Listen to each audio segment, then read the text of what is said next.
History founder کی جانب سے آپ سب دوستوں کو السلام علیکم۔ دوستو، آج کا ہمارا ٹاپک فتح قادیانیت حضرت پیر مہر علی شاہ گولوی رحمۃ اللہ علیہ پر ہے۔ پیر سید مہر علی شاہ بسلسلہ عالیہ چشتیہ کے ایک عظیم روحانی بزرگ تھے۔ پیر سید مہر علی شاہ گولرا شریف جو راولپنڈی اور اسلام آباد کے درمیان میں واقع ہے، اس میں 14 اپریل 1859 بمطابق 1 رمضان 1275 ہجری کو پیدا ہوئے۔ سید مہر علی شاہ کے والد کا نام سید نظر الدین شاہ ابن سید غلام شاہ ابن سید روشن دین شاہ ہے، جبکہ آپ کی والدہ محترمہ کا نام معصومہ مصوفہ بنت پیر سید بہادر شاہ ہے۔ آپ کا سلسلہ نسب 25 واسطوں سے سیدنا شیخ عبد القادر جیلانی رحمۃ اللہ علیہ سے ہے اور 36 واسطوں سے سیدنا امام حسن علیہ السلام سے جا ملتا ہے۔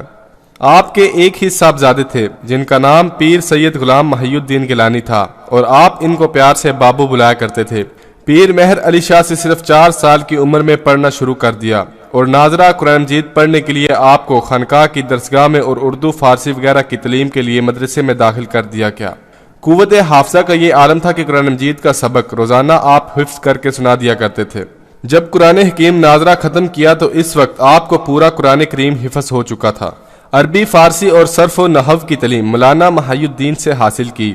آپ نے قافیے تک اپنے استاد سے تعلیم حاصل کی اور اس کے بعد مزید تعلیم کے لیے سنبدال کے نواح میں موضوع بوئی کے مولانا محمد شفیع قریشی کی درسگاہ میں داخل ہوئے اور 2 سال میں رسائل منطق میں سے کتبی تک اور نحو اور اصول کے درمیانی اسباق تک تعلیم حاصل کی۔ مزید تعلیم کے لیے آپ نے موضوع انگا علاقہ سون ضلع شاہ پور کا سفر اختیار کیا اور وہاں پر مولانا حافظ سلطان محمود سے تکمیل کی۔ انگا میں قیام کے دوران مولانا حافظ سلطان محمود کے ساتھ سیال شریف ضلع سرگودا خواجہ شمس الدین سیالوی چشتی کی زیارت کے لیے جایا کرتے تھے اور خواجہ سیالوی آپ پر خصوصی شفقت و محبت فرماتے تھے۔ چنانچہ اسی شفقت و محبت کی وجہ سے پیر سید مہر علی شاہ سلسلہ چشتیہ نظامیہ سلیمانیہ میں شمس الدین سیالوی سلیمانی کے دست پر بیعت ہوئے اور خلافت سے نوازا۔ وہ ایک عظیم رہنما، ولی اللہ، حنفی عالم اور قادیانی مرزائی فرقے کے سخت مخالف مانے جاتے ہیں۔ انہوں نے کئی کتابیں خاص طور پر غیر راسخ العقیدہ اور مرزائی فرقے کے رد میں سیف چشتیائی لکھی۔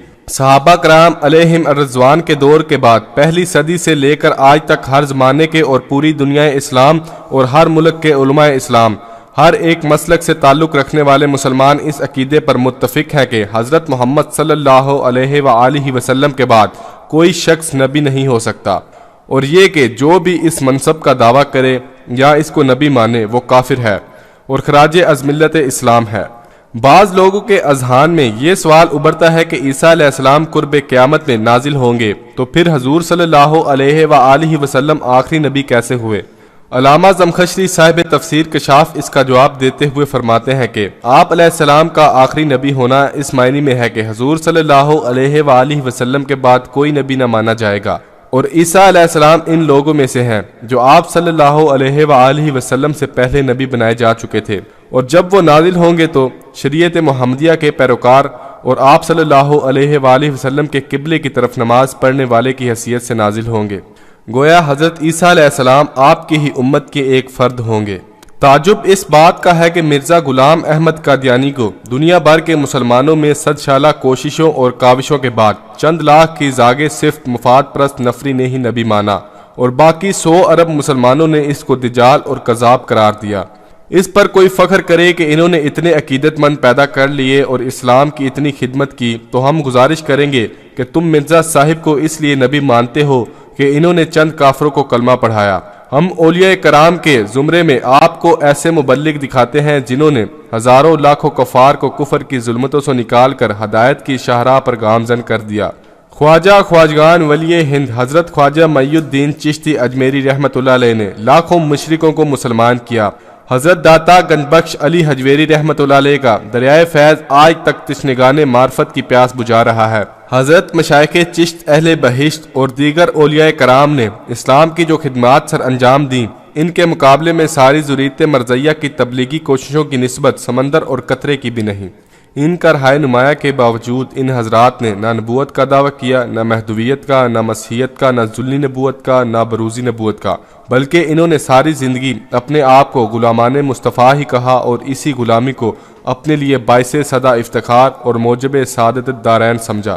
حیرت ہے اس شخص پر جو اتنے بڑے بلند و بانگ دعوے کرے، اور حالت یہ ہو کہ جب سیدنا پیر مہر علی شاہ گولوی رحمۃ اللہ علیہ نے اس سے کلمہ طیبہ کے معنی پوچھے تو اس کے ہوش اڑ گئے، اور پھر جب اس نے اعجاز المسیح نامی کتاب بطور معجزہ پیش کی تو حضرت پیر صاحب نے اپنی مشہور زمانہ کتاب سیف چشتیائی اور 100 کے لگ بھگ غلطیاں نکالی، اور خاص طور پر فی سبعین یومن من شہر الصیام پر تو طلبہ نے آوازیں بھی کسیں کہ قادیانی کا رمضان شریف 70 دنوں کا ہوتا ہے۔ پھر مرزا صاحب نے خود عیسیٰ ابن مریم بننے کے لیے عجیب و غریب طویلات باطلہ سے کام لیا، خود ہی مریم بن کر عیسیٰ کو جنم دے کر ابن مریم بنتا ہے اور قادیان کو دمشق کا نام دیتا ہے، اور اپنے لیے ایک منارہ بھی بنواتا ہے، حالانکہ مرزا اور اس کے ماننے والے بھی اچھی طرح جانتے ہیں کہ احادیث کی روح سے وہ منارہ جہاں عیسیٰ علیہ السلام نے اترنا ہے وہ ان کے نزول سے پہلے موجود ہونا چاہیے تھا، اور یہاں تو یہ جھوٹا مسیح معود مرزا قادیانی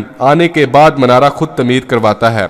وہ مقام جہاں عیسیٰ ابن مریم دجال کو قتل کریں گے وہ لد ہے جو موجودہ اسرائیل میں ہے۔ قادیانیوں نے اس کی بھی بیجا اور بعید از عقل تعویلات کی، اور بالآخر تھک ہار کر یہ کہہ دیا کہ لد سے مراد لدانیہ ہے جہاں سب سے پہلے مرزا صاحب کے ہاتھ پر بیعت ہوئی۔ ان طویلات باطلہ سے صاف ظاہر ہے کہ یہ ایک جھوٹے کاذب بہروب کا سری ارتکاب ہے کہ اعلیٰ الاعلان کیا گیا ہے۔ مرزا صاحب کو خواہ مخواہ ظلم ہو گیا کہ علماء اسلام سے کوئی بھی اس کا مقابلہ نہیں کر سکتا، چنانچہ مرزا نے ایام الصلحاء میں چیلنج دیا کہ اس وقت آسمان کے نیچے کسی کی مجال نہیں جو میری برابری کر سکے۔ میں اعلانیہ اور بلا کسی خوف تردید کے کہتا ہوں کہ اے مسلمانوں، تم میں سے بعض لوگ محدثیت اور مفسریت کے بلند و بانگ دعوے کرتے ہیں، اور بعض لوگ عذرائے ناز زمین پر پاؤں بھی نہیں رکھتے، اور کئی خدا شناسی کا دم مارتے ہیں، اور چشتی، قادری، نقشبندی اور سہروردی اور کیا کیا کہلاتے ہیں، ذرا ان سب کو میرے سامنے لاؤ۔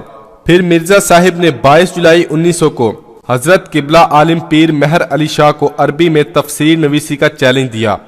اور ایک اشتہار کے ذریعے ہندوستان کے ہر مکتبہ فکر کے 86 علماء کی ایک فہرست شائع کر کے تمام ہندوستان کے علماء کو چیلنج دیا۔ حضرت پیر صاحب نے جواب میں 20 جولائی 1900 کو بمقام لاہور مناظرہ کی تاریخ مقرر فرما کر مرزا صاحب کو مطلع کر دیا کہ آپ عذرا مہربانی تاریخ مقررہ پر تشریف لے آئیں۔ ساتھ ہی حضرت پیر صاحب کی طرف سے تقریری بحث کی دعوت دی گئی تاکہ عوام الناس بھی سمجھ سکے کہ اس مسئلے میں فریقین کیا کہتے ہیں اور کون صحیح ہے۔ مرزا صاحب تقریری بحث کے لیے کسی صورت تیار نہ ہوئے۔ جب مناظرہ کا دن قریب آ گیا تو ملک کے طول و عرض سے ہزارہا مسلمان لاہور پہنچ گئے۔ علماء، مشائخ، درویش اور ہر مکتبہ و فکر کے لوگ، حتیٰ کہ قادیانی جماعت کے مرید و متفق اور ہمدرد و مائل بھی دور نزدیک سے جمع ہو گئے۔ لاہور کے بازاروں میں لوگوں کے ٹھٹ لگ گئے۔ اس خاص موقع پر تو ہجوم خلائق کی آمد کی ایک بڑی وجہ یہ بھی تھی کہ حضرت قبلہ عالم پیر سید مہر علی شاہ قدس سرا جیسی مشہور زمانہ روحانی اور علمی و احترام شہریت کے حامل شخصیت پہلی بار اسلام پر قادیانیت کے خطرناک حملوں کے دفاع میں علماء دین کی اس قدر بڑی اور فقد المثال تعداد میں سب کی طرف سے متفقہ نمائندہ اور قائد کی حیثیت سے میدان مناظرہ مباحثہ میں تشریف فرما ہو رہی تھی، اور تمام مواقف و متردد یا مخالف حضرات اپنی آنکھوں سے 20ویں صدی کی سب سے بڑی اشتہاری تحریک کا حشر دیکھنا چاہتے تھے۔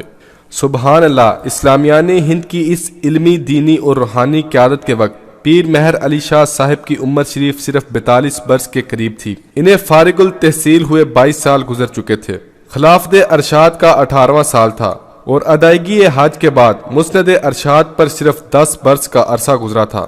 ہاں، ایک وقت وہ تھا جب ممبر پر حضرت سیدنا علی المرتضیٰ کرم اللہ وجہ بول رہے تھے کہ میرے اس دنیا سے اٹھ جانے سے پہلے پوچھ لو جو پوچھنا چاہتے ہو، یا پھر پیر صاحب علماء مشائخ کے ہزاروں کے مجمع میں بول رہے تھے کہ اب علی کا بیٹا اور غوث الاعظم کا نور نظر مرزا کی اس تحدی اور مبارزہ طلبی اور طالع و شیخی کے جواب میں میدان مناظرہ میں حاضر ہے۔ اب اگر کسی میں ہمت و جرت ہے تو سامنے آئے، مگر نبوت و امامت کے جھوٹے دعویدار کو اب قدم باہر نکالنے کی جرت نہیں ہو رہی تھی۔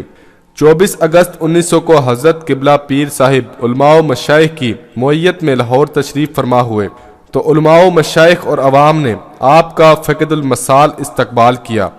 آپ نے لاہور پہنچتے ہی سب سے پہلے یہ دریافت کیا کہ کیا مرزا آیا ہے یا نہیں۔ مباحثے کا انعقاد شاہی مسجد لاہور میں قرار پایا تھا، لہٰذا 25-26 اگست کو دونوں اطراف سے نمائندے اور عام مسجد میں ہو کر منتشر ہوتے رہے، لیکن مرزا کو نہ آنا تھا اور نہ آیا، بلکہ قتل ہو جانے اور بے عزتی کا خطرہ ظاہر کر کے قادیان میں ہی دبک رہا۔ اس دوران قادیانی جماعت کے ایک وفد نے ایک اندھے اور اپاہج کے حق میں مباہلہ کرنے کی گزارش کی کہ اس طرح مستجاب دعا کا پتہ چل جائے گا اور اس کے نتیجے میں حق و باطل واضح ہو جائے گا۔ جواب میں حضرت قبلہ عالم نے فرمایا کہ مرزا صاحب کو یہ کہہ دیں کہ اگر مردے بھی زندہ کروانے ہیں تو آ جائیں۔ اس موقع پر غیر مقلد عالم ثناء اللہ امرتسری نے کہا کہ میری طرف سے عرض کیجئے گا مولوی عبد الکریم نابینا کو ضرور حملہ لائیں، وہ بوجہ حق الخدمت اس معجزے کے حقدار بھی ہیں۔ اسی موقع پر مرزا صاحب کی طرف سے جب تحریر مناظرے کے طور پر زود نویسی کے خدشے کا اظہار کیا گیا تو حضرت قبلہ عالم نے فرمایا کہ علماء اسلام کا اصل مقصود تحقیق حق اور علائے کلمہ اللہ ہوا کرتا ہے، فخر و تعالی مقصد نہیں ہوتا، وگرنہ جناب نبی کریم صلی اللہ علیہ وآلہ وسلم کی امت میں اس وقت بھی ایسے خادم موجود ہیں کہ اگر قلم پر توجہ ڈالیں تو وہ خود بخود کاغذ پر تفسیر قرآن لکھ جائے۔ ظاہر ہے اس سے اشارہ خود اپنی جانب تھا۔ سبحان اللہ، علم ہو تو ایسا، ولایت ہو تو ایسی، کیا شان ہے۔ جب مرزا صاحب کی آمد سے قطعاً مایوسی ہو گئی تو 27 اگست کو شاہی مسجد میں مسلمانوں کا عظیم الشان جلسہ منعقد ہوا۔ جب مرزا صاحب کی آمد سے قطعاً مایوسی ہو گئی تو 27 اگست کو شاہی مسجد میں مسلمانوں کا عظیم الشان جلسہ منعقد ہوا، جس میں علماء کرام نے اس دعوت مناظرہ کی مکمل داستان بیان کر کے قادیانیت کی واضح تصویر لوگوں کے سامنے رکھی، اور تمام مسالک کے سرکردہ علماء نے ختم نبوت کی یہ تفسیر بیان کی کہ حضرت محمد صلی اللہ علیہ وآلہ وسلم اللہ تعالیٰ کے آخری نبی ہیں، اور آپ صلی اللہ علیہ وآلہ وسلم کے بعد کوئی نبی پیدا نہ ہوگا، اور جو شخص بھی اس عقیدے کا منکر ہے وہ دائرہ اسلام سے خارج ہے۔ اس طرح اللہ تعالیٰ نے مسلمانان برصغیر کا ایمان حضرت قبلہ عالم کی برکت سے محفوظ رکھا، اور ہزارہا سبکیاں اور حزمتیں لے کر قادیانیت کا یہ فتنہ دب گیا۔ علماء اسلام کی کاوشوں سے 1973 میں پاکستان کی قومی اسمبلی میں بھی قادیانیوں کو کافر قرار دے دیا گیا، بلکہ صرف پاکستان ہی نہیں، سعودی عرب، ہائی لینڈ، ملائیشیا اور انڈونیشیا کی حکومتوں نے بھی قادیانیوں کو غیر مسلم قرار دیا۔ اب بھی مختلف جگہوں پر مادی اسباب کی بدولت یہ فتنہ سر اٹھاتا رہتا ہے اور کم فہم مفاد پرست افراد کو اپنی لپیٹ میں لے لیتا ہے۔ مسلمانان عالم کو اپنے اسلاف سے وابستہ رہتے ہوئے ان کے افکار و عقائد کو اپنا کر قادیانی فتنے کو سرکوبی کے لیے متفقہ طور پر منظم طریقے سے اپنا اپنا کردار ادا کرنا چاہیے۔ کی محمد سے وفات تو نے تو ہم تیرے ہیں، یہ جہاں چیز ہے کیا لوح و قلم تیرے ہیں۔ تو دوستو یہ تھی آج کی ہماری ویڈیو۔ اگر آپ کو ہماری ویڈیو پسند آئے تو پلیز ہماری ویڈیو کو لائک، شیئر اور کمنٹ کرنا مت بھولیے گا۔ تو ملتے ہیں نیکسٹ ویڈیو میں، تب تک کے لیے دیجیے مجھے اجازت۔ اللہ حافظ۔